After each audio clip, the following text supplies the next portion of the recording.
गांव में एक बूढ़ी औरत रहती थी। वह बहुत नेक दिल औरत थी, लेकिन उसके गांव के लोग उसे पसंद नहीं करते थे। वे उसे तरह तरह से तंग करते, उसका मजाक उड़ाते और उसे गांव से बाहर निकालने की धमकी देते। बूढ़ी औरत ने कभी किसी को कोई नुकसान नहीं पहुंचाया था, लेकिन फिर भी लोग उसे बुरा समझते थे। वह अपने दिल का दर्द सिर्फ अल्लाह के आगे बयां करती और हमेशा इबादत में मशगूल रहती।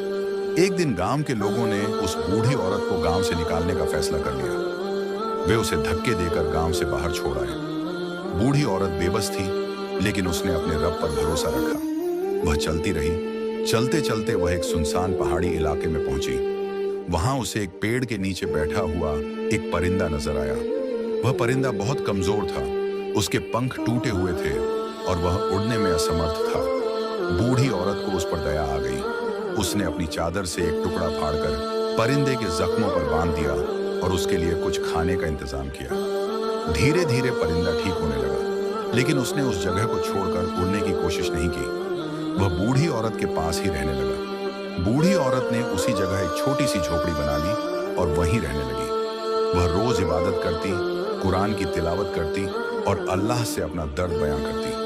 परिंदा हमेशा उसके पास बैठा रहता, जैसे कि वह भी उसकी तिलावत को सुन रहा हो। कुछ दिनों बाद गांव के कुछ लोग उस रास्ते से गुजर रहे थे। उन्होंने देखा कि वह बूढ़ी औरत अब भी जिंदा है और खुशहाल भी लग रही है। ये देखकर वे हैरान रह गए। उन्होंने औरत से पूछा, तू यहाँ अकेली कैसे जिंदा रह रही है? बूढ़ी औरत मुस्कुराई और बोली, जिसका कोई नहीं होता उसका अल्लाह होता है। गांव के लोगों ने देखा कि वह कमजोर सा परिंदा अब ताकतवर बन चुका था और जब भी कोई बूढ़ी औरत को नुकसान पहुंचाने की कोशिश करता, वह परिंदा तेज आवाज में चीखता और उसके ऊपर मंडराने लगता।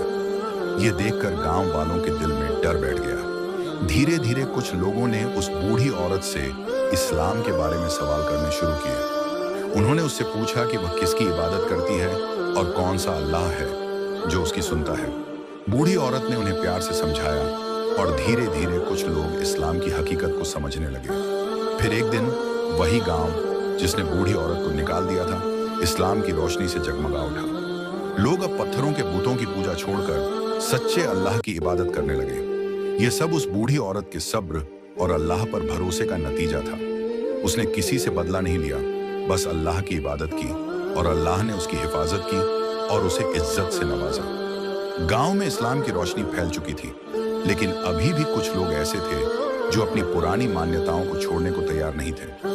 वे बूढ़ी औरत से जलने लगे और सोचने लगे कि यह सब उसी की वजह से हुआ है।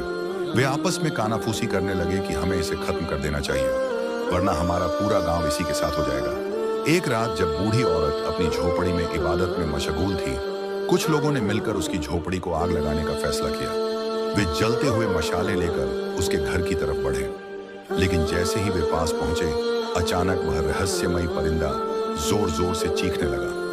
उसकी चीखें इतनी तेज थीं कि पूरा गांव जाग उठा। आग लगाने आए लोग घबरा गए और भागने लगे, लेकिन तभी गांव के कुछ नेक दिल लोग वहां आ पहुंचे। उन्होंने देखा कि बूढ़ी औरत इबादत में इतनी गर्क थी कि उसे कुछ भी पता नहीं चला, लेकिन वह परिंदा अपनी पंख फैलाकर झोपड़ी के ऊपर उड़ रहा था, जैसे कि वह उसकी हिफाजत कर रहा हो। गांव वालों ने उन शरारती लोगों को पकड़ लिया और उनसे पूछा, तुम लोग ऐसा क्यों कर रहे थे? वे डर से कांपते हुए बोले, हमें लगा कि अगर यह बूढ़ी औरत यहाँ रही तो हमारा पुराना धर्म खत्म हो जाएगा। गांव के बुजुर्गों ने उन्हें समझाया, यह औरत तुम्हारा बुरा नहीं चाहती, ये बस तुम्हें सच्चाई की तरफ बुला रही है। अगर इसका खुदा इतना ताकतवर है कि इसको इस जंगल में अकेले में बचा सकता है, तो सोचो वह हमारे लिए क्या कर सकता है।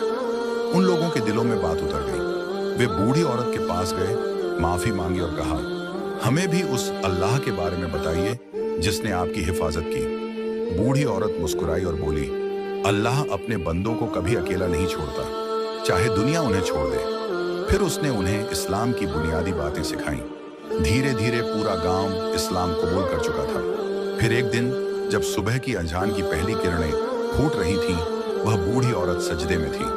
उसने अपना आखिरी सजदा किया और अपने रब से जा मिली। गांव के लोग उसकी इस इबादत से इतने मुतासिर हुए कि उन्होंने उसकी झोपड़ी को मस्जिद में तब्दील कर दिया।